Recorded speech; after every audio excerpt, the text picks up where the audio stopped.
Hello, this is Lee Morgan. Dr. Morgan and I have talked about many mental health problems. Today's topic is no exception. Let me start with this. Do you have a drinking problem? Have friends and family said to you, you drink too much? And worse yet, you drive a car and you are stopped and arrested for driving under the influence. There's more to come on this special program on Spotlight on Mental Health.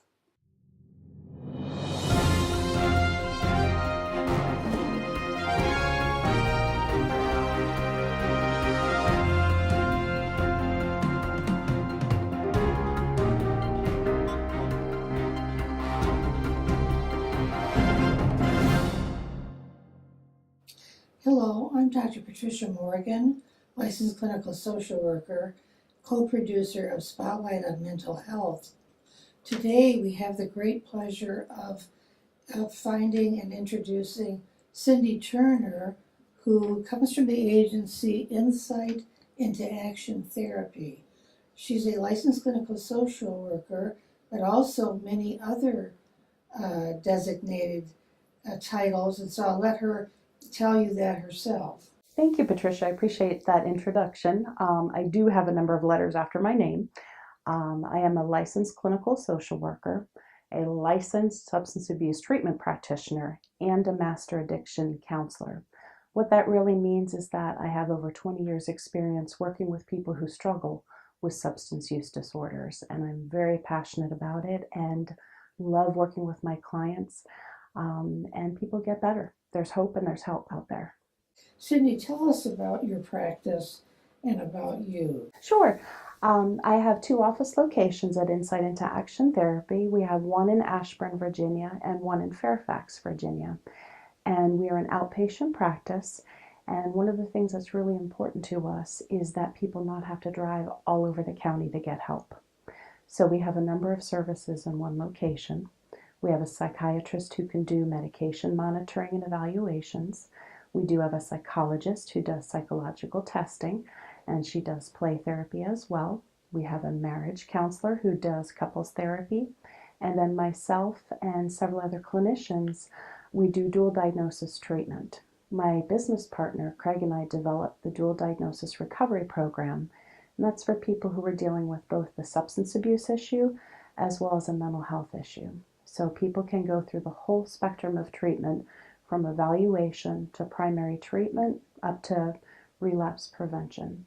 And we really take what we call a family systems approach. So there's multiple services and multiple therapists often working with one family to get the healthiest version of themselves. Cindy, what is your specialty? My specialty is actually in alcohol moderation, and that's a very controversial treatment option that I offer to the community. Cindy, how do you diagnose an alcohol problem? That is actually a very challenging question to answer. What I love is that the new DSM, our Diagnostic and Statistical Manual, it actually diagnoses on a spectrum. And that is incredibly important because we have a mild, moderate, and severe alcohol use disorder. And what that means is not everybody's an addict or an alcoholic. In fact, would it surprise you that only 6% of the population has a severe alcohol use disorder? Cindy, what do you do in your sessions where you're handing out water, donuts, cucumbers, and pickles? What is that about? It absolutely gets people's attention, which is exactly what I want to have happen. The 4 areas represent the 4 different types of drinkers. And the first type of drinker are waters. That represents about 35% of our population. And those are people who just choose not to drink. Maybe they don't like the calories, they don't like losing control, they just don't want to drink, they don't like the taste. The next group are our donuts. And donuts represent about 37% of the population. These are people who drink within normal limits. They might have a little bit too much one night and decide not to do that again. But when they do drink, They plan ahead. Someone's watching the kids, they've got a ride home. It's a rare occasion for them. Sometimes they can open a bottle of wine and even forget it's in the fridge. The next group represents cucumbers. And this is the group that I am very passionate about. Cucumbers represent about 22% of the population. This is the amount of people who live in the central time zone. It's a huge number. And these are what we used to call problem drinkers, but what I call people experiencing problems with alcohol. And they are people who maybe drink a little bit too much. They're finding that their frequency is increasing. The impact and the consequence of their alcohol use is getting greater and greater. And what my goal is to prevent cucumbers from turning into pickles. Pickles represents about 6% of the population. That's about the amount of people who live in Florida. Mm-hmm. And the reason I use cucumbers and pickles is because once you go from a cucumber into a pickle, you can't go back no matter how much you want to. Mm-hmm. So I really am passionate about those cucumbers because they're often avoiding getting help. They're afraid they're going to be labeled an alcoholic. They're afraid they're going to be forced into high levels of treatment. They're afraid they're going to have to quit drinking forever, and they may not need to. Cindy, how did you get into the whole field of moderation drinking? I work with my clients on alcohol moderation, and this actually really developed naturally throughout my practice. In my practice, I see a number of clients who get referred to me for alcohol or drug issues. And the people who had alcohol issues, often they were referred for a DUI, driving under the influence. So they might have been court referred.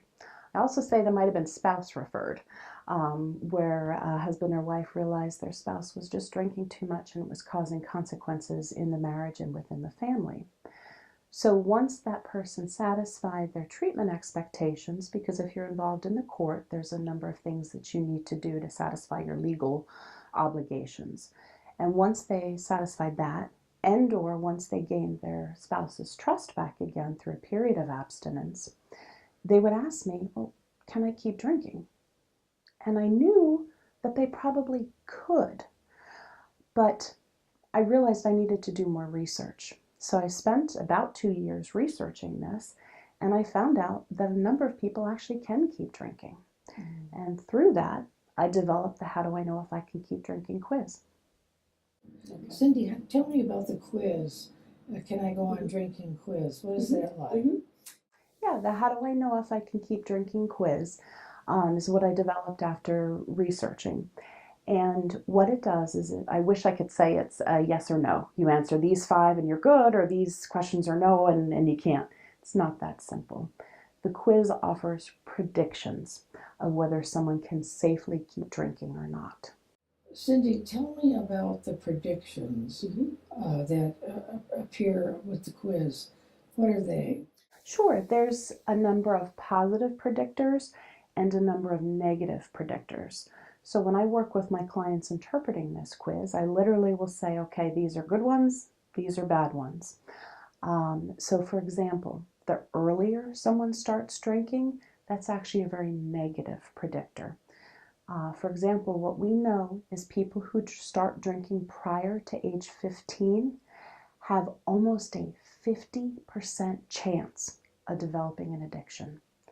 So the earlier someone starts, the worse of a predictor. If someone delays drinking till years later, that's actually a positive predictor.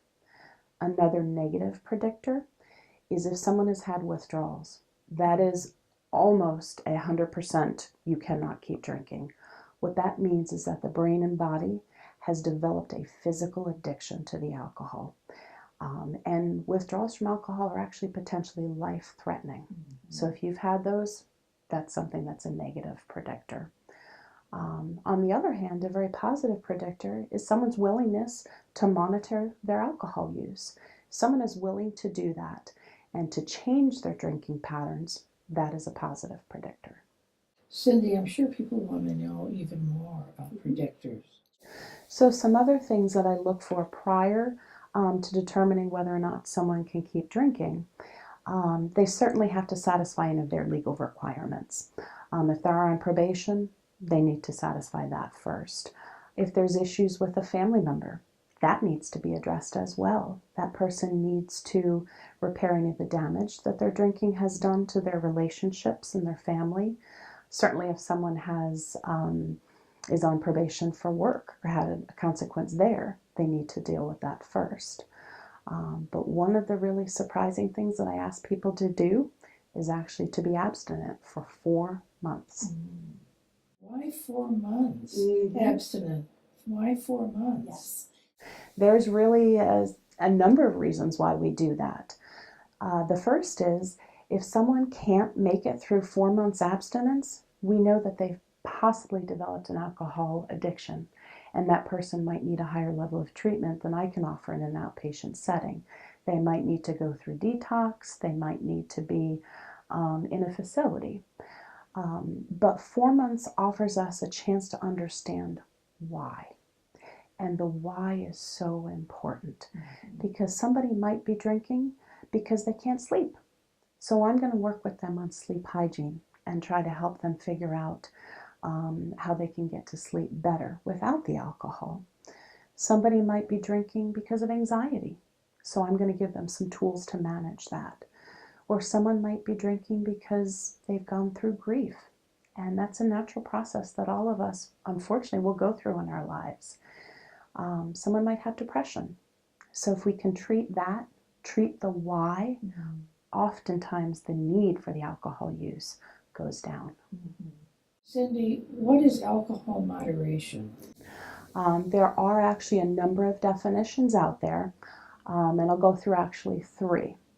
The Centers for Disease Control talks about alcohol moderation as having up to 1 alcoholic beverage a day for women and up to 2 for men. So 7 drinks per week for women and actually older adults, and up to 14 drinks a week for men. Again, I would say not all at the same time. That would be a binge, and that would be very unhealthy for the body. The National Institute on Alcohol Abuse and Addiction, they actually talk about alcohol moderation as having up to 3 drinks at one time for women and up to 4 drinks at one time for men. I worry about that definition because many people, once they have 2 or 3 drinks, they're starting to experience some consequences and in impairments in judgment. And oftentimes, if they are working on an alcohol moderation plan, that plan goes out the window because they start to not care about the impact of the alcohol at that point. So my definition that I have found works very well for my clients is really having up to 2 drinks, up to 2 to 3 drinks for men and 1 to 2 for women, really only about once a week. And I recommend that because having a drink a day, while many doctors recommend that, sometimes people get into habits. And if we're drinking every day, sometimes we start to look forward to that 1 drink at night. And we don't learn other ways to relax and transition from our work day into our relaxing time. Cindy, tell me about the steps that are involved in alcohol moderation. Right. Well, the quiz is actually one of the steps that I utilize with clients. And then I actually wrote, Can I Keep Drinking? How you can decide when enough is enough. It's a 10-chapter book that really takes people through the steps of alcohol moderation. So one of the first steps is really understanding where you fit on that spectrum of alcohol use and self-assessing and learning what it means to diagnose it and what role it plays in your life. So that I talk a lot about the why of am I drinking? And then part of it is going through the quiz and the interpretations. I also go through relapse prevention with people, and that is figuring out how to see how their alcohol moderation plan is doing. And I'll talk about that piece in a minute. But another part in the book I actually talk about is the different treatment options that are out there. There's so many different types of treatment, from individual counseling to group counseling to intensive outpatient programs and residential programs and detox, so you can get lost of all the different options. And sometimes my clients do need to do another treatment option. I'm not the only one out there. We'll hear more from Cindy after this break.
Cindy, tell me what an alcohol moderation plan is. Right.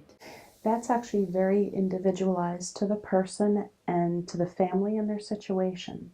So again, once we look at why that person has been drinking, and once we've treated those issues, then potentially we can develop the alcohol moderation plan. And some of the things on the plan are how much I will drink, how often, when and where, a commitment to safety, really, that I won't drink and drive or drink in situations where it's unsafe. So those are some of the steps on the plan or some of the conditions. I also recommend having a person that you're going to review that plan with. It might be a therapist like myself, but it also can be a loved one or friend or family member who's going to help keep you accountable, but also give you support. Cindy, I'm sure you help many people. Could you share a success story with us? I think one of the most powerful things that someone has said to me is when this gentleman is actually in his 50s and is a self-identified alcoholic. He has unfortunately had several DUIs, been through many treatment situations. But he said to me, you know what? Had I read your book when I was in my 30s, I might not have been in this situation. So to me, that's so powerful about how we can help prevent those cucumbers from turning into pickles. And on the flip side, there's so many people who came in to me who were dealing with, say, an unhappy relationship or depression or anxiety, and we were able to help them understand their why and treat that why, and naturally their need for alcohol use and their need for numbing decreased. And I've had so many stories of people telling me how much better they're sleeping, how much better their relationships are, how much better even their physical issues are, that they're not having difficulty with their stomach, they're having to get up in the middle of the night to use the bathroom. So that's what's really special to me, is when people tell me how much this changed their lives for the good. Tell us about the process of writing your book. Your situation, what you've studied, is so prevalent in the Washington, D.C. area. Yes. All therapists meet people that are somewhere along the spectrum of all of this that you're talking about. And so this is a fairly new concept that you have developed. So tell us about the process of actually writing your book. Yeah. Well, I really took what I've been doing with clients over the last 20 plus years and guiding them through the process. And I wanted this message to be brought out to a larger population. As I mentioned, there's at least 90 million people in the US who are not getting the right kind of treatment. So in the book, I take people through understanding what role alcohol plays in their life, help them self-assess to figure out where they fit along that spectrum, give them a little bit of information about what alcohol does to our bodies, and then help them understand the why and give them some tools for managing that. And then I go through the quiz, the how do I know if I can keep drinking quiz, give you the predictions, and if you are someone that you think can continue drinking, I take you through how to get through those 4 months of abstinence, because most people think life is going to be boring and miserable, but so many people are surprised by the positive emotions that they experience. I can remember one man who I asked him, when was the last time you experienced joy and awe and wonder? And that man broke down in tears because he'd been numbing it with alcohol. So that's exciting to me to see that process. Other things in the book, I teach people how to develop that moderation plan, how to monitor the plan and do the relapse prevention. And then the final chapter is what are the treatment options that are out there? Because it can be pretty overwhelming with all of our different credentials and letters and different facilities that are out there. So I summarize the different agencies and types of programming that someone could utilize. How has your work been welcomed or not welcomed in the community at large? It's been interesting. I've been presenting nationally across the country at a different addiction-related and mental health conferences. And some people have very strong negative opinions. It was interesting, about a year ago, I was on a radio talk show, and the medical director of a leading addiction treatment agency said I was criminal in this treatment. And I said it's actually criminal to not give treatment to people, the larger group of people who need this help. And the really great thing about moderation is it can apply to other areas in our lives as well. Some of us overeat, overindulge in shopping, or too much TV. So those tools and the book really helps people get their life back in balance. What about the professionals? Other professionals, how they're responding to you? Some professionals love this idea and are getting validation for some of the work they were almost doing in secret. Because in our field, it used to be if you had a problem with alcohol, you must be an alcoholic and you must go to 12-step meetings. And that's not the case for everybody. There is a place for those people, the pickles. But again, remember that 6% and 22%. We have to have options for that 22%. And we have an opportunity progressing along that spectrum. What about the AA community, which is even more specific? You know, people, it's interesting. People who are actually in the recovery community, who are involved in Alcoholics Anonymous, realize, they say, I know I'm a pickle, but I know not everybody is. So it's interesting that people in the community actually support this idea and recognize that not everybody is an alcoholic. Sometimes other treatment professionals who that's their standard recommendation, those are people who really argue and think that I'm telling people to drink. That's not my message. I want people to have a healthier relationship with alcohol. That may mean breaking up with alcohol, but it also may be having different boundaries and limits. More choices that they don't realize they have. Correct. Yeah. Yes. And adding in that support person to keep them on the plan certainly is in keeping with the alcohol AA kind of belief system, truly. And I offer a little tip called a gut check. The gut check looks at how well that alcohol moderation plan is working. It looks at the impact, the intent, the amount, and the frequency of the alcohol use. If any of those are getting out of balance, someone might need to go with permanent abstinence, or they may need to just rein it back and have another period of some clean time. So everybody's different. That's why this is tricky. It's not a one size fits all. What is your greatest referral to your program? Where do people come from the most? Well, people who come for alcohol moderation, one of my favorite resources out there is called Moderation Management. It's an online resource where people can get information, share stories. Every year they put out something called Dryuary for after the holidays, where people go through a 30-day period of clean time and get some support and share different ideas. And I'm actually a moderation-friendly therapist. I'm actually listed on their website. Cindy, are you available for trainings? Yes, I actually am available for training. Myself and my business partner, Craig James, we speak to businesses about alcohol moderation, employee assistance programs. I have trained other clinicians. Really, it is important to me to get this message out to anybody. So people can find me on canikeepdrinking.com and reach me there, and we can figure out how to help that group of people prevent cucumbers from turning into pickles. Where can people find your book? You can decide when Enough is Enough is available at your favorite online or in-store retailer. How have people responded to your book, Cindy? For the most part, people have shared with me that it's a life-saving, life-changing experience. And that thrills me that message is getting out there. Yeah, that's why you do this work. Yes.